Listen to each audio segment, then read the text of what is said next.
Welcome to Slayer the Alchemist, and on today's episode, let's discuss Opeth's latest album, The Last Will and Testament.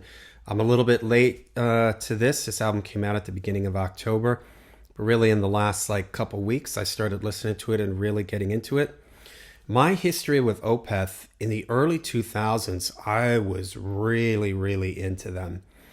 I did not have much exposure to extreme metal back then. I was mostly a traditional metal, doom metal guy at that point, but Opeth was kind of a bridge for me into death metal and more extreme metal.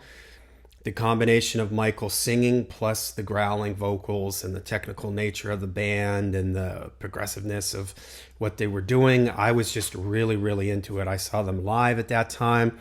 That whole Deliverance, that whole era of the band, I was really into them. I had all their stuff on CD.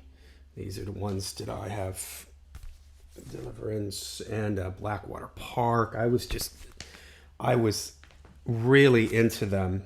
And then this was probably the last album that I really followed by them. And it's odd because if you follow my channel, I made a video not that long ago. It's titled something like "Why I've Never Been Able to Fully Embrace Death Metal." And one of the big things was the vocals. Well, when Michael stopped growling was when I started losing interest in Opeth. And I don't know if it was because I was just sort of burnt out on the band at that point. And I love 70s hard rock, 70s prog and everything. So it seemed like I should have liked that era of the band when he just started singing clean, when they started getting way more into the 70s prog sound. I should have been into that, but for whatever reason, it just never resonated with me. I was never able to get into it. So that's probably why I sort of ignored when this album came out. I didn't really read anything about it. I just thought, well, I've listened to the last so many Opeth albums and they haven't done anything for me.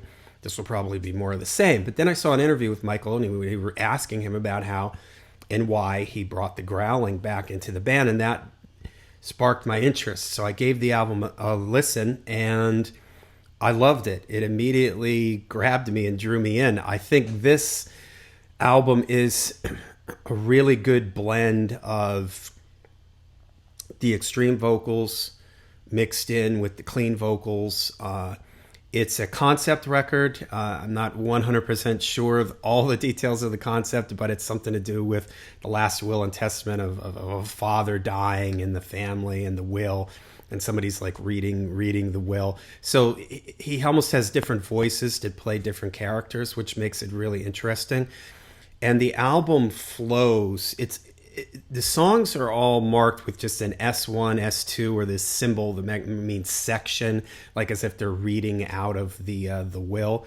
Only the very last song has a title, A Story Never Told. And it sort of makes sense because all these songs kind of just flow one into the other. And there's little themes and rhythms and melodies that come back in, that reappear. You get new stuff. Things that reference back to older rhythms or riffs and things like that. So it feels like just one continuous song. And you would think that maybe, I'm not implying that it's monotonous or anything, because it does really keep your interest, and it keeps your interest with the different vocal things that are going on. There's layered harmony type vocals. There's melodic clean vocals. There's the growling vocals. There's spoken word type stuff. And the music just moves in a very interesting way. You have a lot of really cool kind of rhythmic things going on. Nice drumming, fantastic drumming. You have choirs, you have strings. Ian Anderson plays flute on this. You have different kinds of piano and organ sounds, vintage sounding things. And it just all mixes very well. It's a very dynamic record. Things drop down at times and get really quiet. Other times it gets really intense. And it's just an album. I don't have it on vinyl yet. I plan on getting it on vinyl. I've just been listening to it through Apple Music. And you can just sort of put it on and you just sort of ride right along with it. And I'm really enjoying it. And it made it to my number 2 on my top 5 of 2024. And I think it's for that reason that it's so engaging, and you sort of, I've been following along with the lyrics, getting the story a little bit better. There's something, I believe, with like two sisters or two brothers that are twins or something like that. So I don't fully grasp the story, but I just really dig what's going on musically with it, the melodic sense there, and that nice balance of the more extreme vocals next to the cleaner vocals, the more melodic stuff. The production on it is just fantastic. It has this really warm analog sound to it, but it's very clear. It's very punchy. The drums sound great. You can hear the bass guitar. So the production is very easy on the ears, very warm sounding, makes you want to listen to it. So this is a pleasant surprise. I feel like I'm very much interested in what Opeth is doing again, and I hope they continue in this direction, because I think it strikes a nice balance with the extreme vocals and with the cleaner stuff, with the prog sounding stuff. There's definitely moments that feel very 70s prog, but then there's other moments that feel very early 2000s death metal or early 2000s Opeth. So it reminds me of that era of them when I was really, really into them, but it also mixes in those prog elements. So it's an album that I'm really, really digging. I'm kind of curious for you guys out there, what do you think of this record? Are you similar to me? Did you stop following them when they stopped with the extreme vocals? Maybe you're somebody that only followed them when they ditched the extreme vocals.